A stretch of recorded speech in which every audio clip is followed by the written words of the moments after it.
तोता और रानो चिड़िया बहुत अच्छे दोस्त थे। वे दोनों जंगल में लकड़ियाँ काटकर अपना गुजारा करते थे। गुड़िया बेटी, मैं तोते भैया के साथ पहाड़ियों की तरफ लकड़ियाँ काटने जा रही हूँ।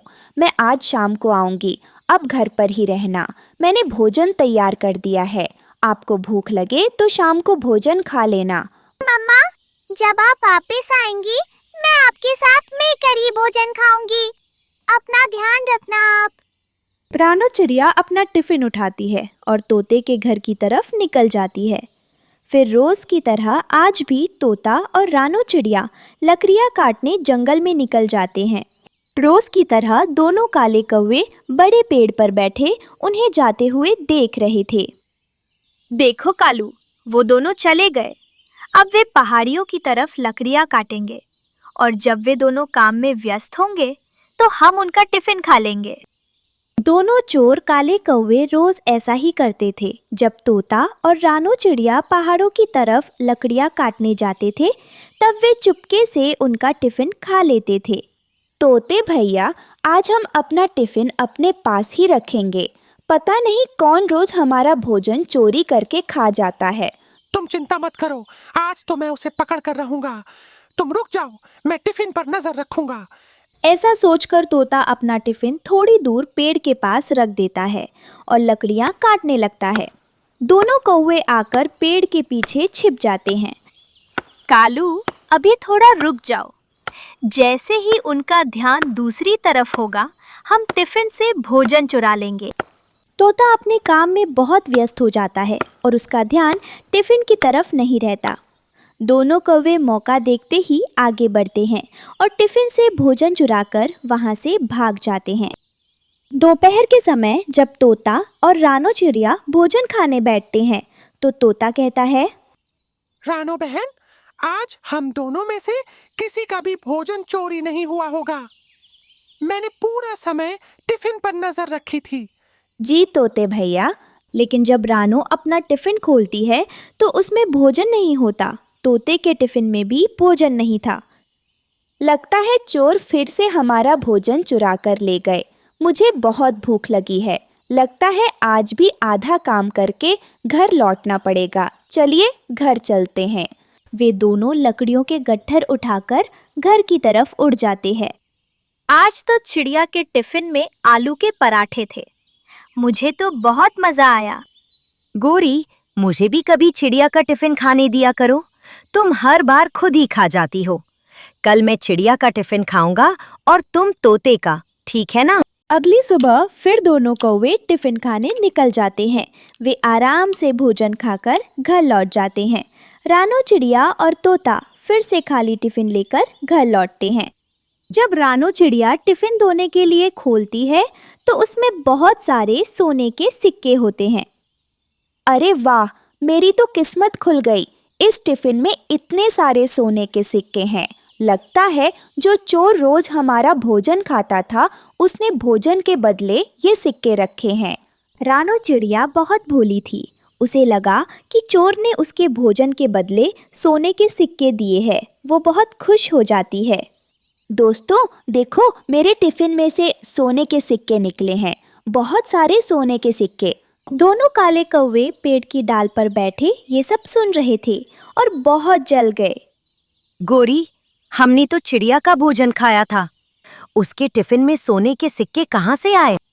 तुम चिंता मत करो कालू। कल हम पेड़ के पीछे छिपकर देखेंगे कि आखिर कौन चिड़िया के टिफिन में सोने के सिक्के रखता है। अगली सुबह दोनों कौवे पहले भोजन खाते हैं और फिर पेड़ के पीछे छिप जाते हैं। तभी एक परी आती है और रानो चिड़िया के टिफिन में सोने के सिक्के रख देती है। अच्छा, तो ये परी करती है सब कुछ। रानो बहन, मैं आज घर जल्दी वापस जा रहा हूँ। तोता घर चला जाता है और रानो चिड़िया पेड़ पर बैठ जाती है। तभी वहाँ परी आती है।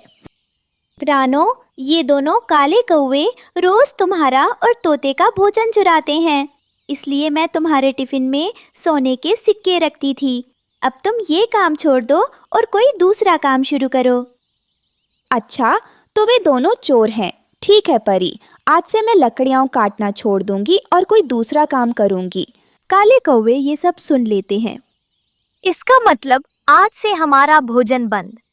कालू, हमें कुछ और इंतजाम करना होगा। अगली सुबह दोनों जंगल में निकलते हैं और शिकार ढूंढने लगते हैं। रास्ते में उन्हें एक बीमार कबूतर मिलता है। कोई मुझे बुलबुल से दवा ला दो, मेरे सिर में बहुत दर्द हो रहा है, प्लीज मेरी मदद करो। कबूतर, क्या तुमने कहीं परी को देखा है?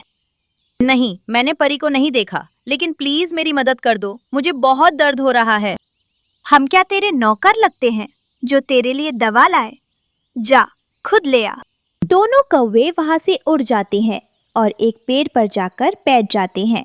वहां एक छोटा चिड़िया का बच्चा बैठा अपना दाना खा रहा था। बस बस, कितना खाएगा? ला, इधर दे हमें। गोरी और कालू उस बच्चे से दाना छीन लेते हैं और खुद खाने लगते हैं। तभी वहां परी आ जाती है। कालू, देखो परी आ गई। परी जी, हम आपको ही ढूंढ रहे थे। हम तो बहुत गरीब हैं।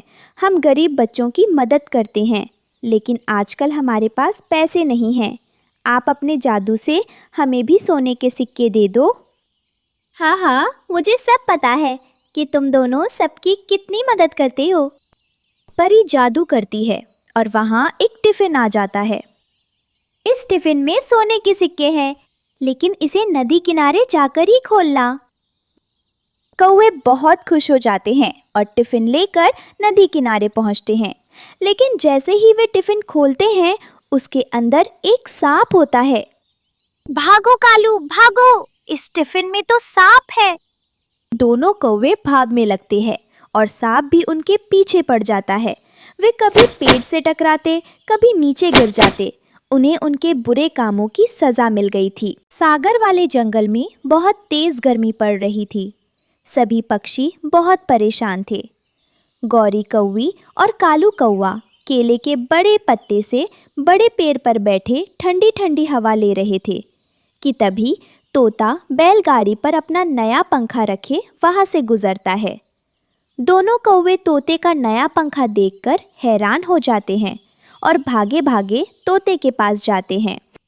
अरे तोते, तोते, तूने सच में नया पंखा ले लिया? वाह भाई वाह, लगता है आजकल तेरे पास बड़े पैसे आ रहे हैं। अरे कालू भाई, सर्दियों के सारे सीजन में मैंने पंखे के लिए अलग से पैसे जमा कर रखे थे। बस अब उन्हीं पैसों से यह पंखा लिया है। ऐसे कहकर तोता अपना नया पंखा लेकर आगे बढ़ जाता है। दोनों कौवे तोते से बहुत जल रहे थे। कालू, मुझे कुछ नहीं पता। मुझे तो किसी भी तरह उस मोटी चोंच वाले का पंखा चाहिए ही चाहिए। हाँ गौरी, इस भयानक गर्मी में पंखे की ठंडी ठंडी हवा तो मुझे भी चाहिए। हमें कुछ न कुछ करना ही पड़ेगा। शाम हो जाती है। दोनों कौवे भागे भागे तोते के घर पहुंच जाते हैं। गौरी कौवे तो जाते ही हरियाली के घोंसले में पंखे के सामने गिर जाती है। अरे यार तोते, जल्दी देखो, गौरी तो घर में गर्मी से बिल्कुल बेहोश हो गई थी। हम बहुत घबरा गए थे। तो फिर मेरे घर क्यों आए हो? अपनी पत्नी को लेकर बुलबुल डॉक्टर के पास जाओ। तोते भैया, मैं अपने भाई के घर आई हूँ। मुझे बहुत ज्यादा गर्मी लग रही है। प्लीज आज की रात मुझे और कालू को यहीं रहने दो। हमारे पास पंखा नहीं है। तुम्हारे पास तो पंखा है ना? नहीं, बिल्कुल नहीं। मेरे घर से निकलो। यह भी तुम दोनों की कोई चाल होगी, मुझे सब पता है। तोते जी, हो सकता है सच में गौरी की तबीयत खराब हो। आप आज की रात इन्हें यहीं रहने दो ना। ऐसे वो रात गुजर जाती है और सुबह हो जाती है, लेकिन गौरी और कालू अभी तक नहीं उठे थे। हरियाली, मैं भोजन लेने जा रहा हूँ। अगर कोई उठे तो उन्हें वापस घर भेज देना। कौवे आंखें बंद किए तोते की सभी बातें सुन रहे थे। जैसे ही तोता भोजन लेने घर से निकलता है, दोनों पति पत्नी उठकर बैठ जाते हैं। हरियाली बहन, हमने तोते की सारी बातें सुन ली हैं। हमें बहुत प्यास लगी है। आप प्लीज हमें नदी से पानी ला दें। पानी पीकर हम तुरंत घर चले जाएंगे। अच्छा, मैं अभी पानी लेकर आती हूँ। हरियाली तोती मटका उठाती है और पानी लेने नदी की तरफ निकल जाती है। लेकिन जब हरियाली पानी लेकर वापस आती है तो हरियाली के घर का दरवाज़ा बंद था। हरियाली दरवाजे पर दस्तक देती है, लेकिन गौरी और कालू दरवाज़ा नहीं खोलते। हरियाली फिर से दस्तक देती है, लेकिन इस बार भी अंदर से कोई आवाज नहीं आती। गौरी बहन, दरवाजा खोलो, मैं पानी ले आई हूँ, पानी पी लो और अब मेरे घर से निकलो। लेकिन इस बार भी घर के अंदर से कोई आवाज नहीं आती। हरियाली को समझ आ जाता है कि पंखे के लालच में आकर कौवों ने उसके घर पर कब्जा कर लिया है। हरियाली तोते को खोजने जंगल निकल जाती है। तोता रानू चिड़िया के पास पेड़ पर बैठा था। हरियाली भागी भागी तोते के पास जाती है। तोते जी, बड़ी मुसीबत हो गई। काले कौवों ने हमारे घर पर कब्जा कर लिया है। हरियाली, क्या बात है? क्या हुआ? तुम इतनी घबराई हुई क्यों हो? कौवों ने मुझे नदी पर पानी लेने भेजा था, लेकिन जैसे ही मैं पानी लेकर वापस आई, अब वे दरवाजा ही नहीं खोल रहे। हरियाली बहन, मुझे तोते भैया ने अपनी सारी बात बताई है। वे कोई कुछ भी कर सकते हैं। वे बहुत बेशर्म हैं। जरूर पंखे की हवा लेने के लिए उन्होंने आपके घर पर कब्जा कर लिया है। रानू बहन, ये कोई सच में बहुत बेशर्म है। अब आप ही बताओ, इसका क्या हल है? मेरे पास एक बहुत अच्छी योजना है। आप बस देखते जाओ कि ये कौए कैसे भागते हुए आपके घर से बाहर आते हैं। रानू चिड़िया मीठे फलों से भरी टोकरी लेकर तोते के घर के बाहर पहुंच जाती है और कौवों को आवाज देती है। गौरी, कालू, देखो मैं तुम दोनों के लिए कितने सारे मीठे फल लेकर आई हूँ। कौवे खिड़की से बाहर झांकते हैं और चिड़िया से कहते हैं, रानू, हमें सब पता है, तुम बहुत सयानी हो। हमें घर से बाहर निकालने के लिए यह योजना बनाकर आई हो। लेकिन मोटी चिड़िया, इस बार हम तेरे जाल में नहीं फंसेंगे और घर से बाहर नहीं आएंगे। रानू चिड़िया निराश होकर वहाँ से चली जाती है। तोता और हरियाली रानू चिड़िया के घर आ जाते हैं। हाय, मेरी ही गलती है जो रात इनको अपने घर रहने दिया। मेरा नया पंखा, अब क्या होगा रानू बहन? तोते भैया, हम में से कोई भी जाकर गौरी और कालू को कुछ भी कहेगा तो वे हमारी बात नहीं मानेंगे। हमें कुछ और योजना बनानी होगी। ऐसा सोचकर वे सब उल्लू के पास जाते हैं और उल्लू को अपनी नई योजना बताते हैं। उल्लू हंसने लगता है। तोते यार, यह तो तेरे साथ बड़ी बुरी हो गई। अब तू देख, मैं इन दोनों के साथ क्या खेल खेलता हूँ। फिर अगली सुबह उल्लू तोते के घर के बाहर जाकर बैठ जाता है। तोते, ओ तोते, जल्दी घर से बाहर आ। तुझे पता है, रानू चिड़िया ने नया एसी ले लिया है। जल्दी बाहर आ, रानू के घर जाकर दावत खाकर आते हैं। एसी लेने की खुशी में रानू ने दावत रखी है। ये सुनकर दोनों खुशी से पागल हो जाते हैं। कालू जी, जल्दी चले, रानू के घर जाकर एसी के नीचे ठंडी ठंडी हवा लेते हैं और भोजन भी खाएंगे। हाँ, और फिर उस चिड़िया के घर पर भी कब्जा कर लेंगे। ऐसा सोचकर कौवे जल्दी से चिड़िया के घर की तरफ भागते हैं। लेकिन जब वे चिड़िया के घर जाते हैं, वहाँ तो कुछ भी ना था। क्यूरी मोटी, एसी कहाँ है और दावत का इंतजाम कहाँ है?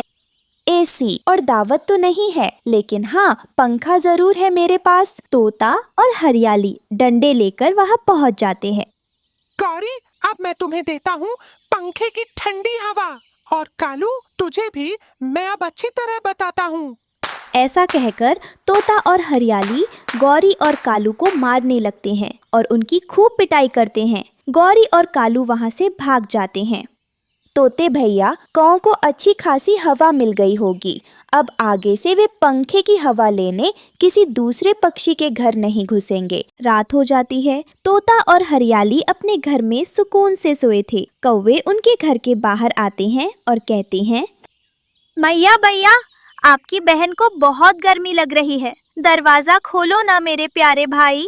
गौरी, मुझे नहीं लगता अब वे हमारी चाल में आएंगे। चलो, चलकर अपने घोंसले में सोते हैं। फिर कौवे निराश होकर वापस अपने घोंसले में चले जाते हैं और सो जाते हैं। प्यारे दोस्तों, दूसरों के घर पर चालाकी से कब्जा करने की बजाय अगर गौरी और कालू ने भी तोते की तरह पैसे जमा किए होते तो आज यह दिन न देखना पड़ता। इसीलिए मुश्किल समय के लिए हमें कुछ न कुछ जमा करके ही रखना चाहिए। और प्यारे दोस्तों, इस कहानी को लाइक, अपने दोस्तों के साथ शेयर और चैनल को सब्सक्राइब करना बिल्कुल मत भूलना। आपका धन्यवाद।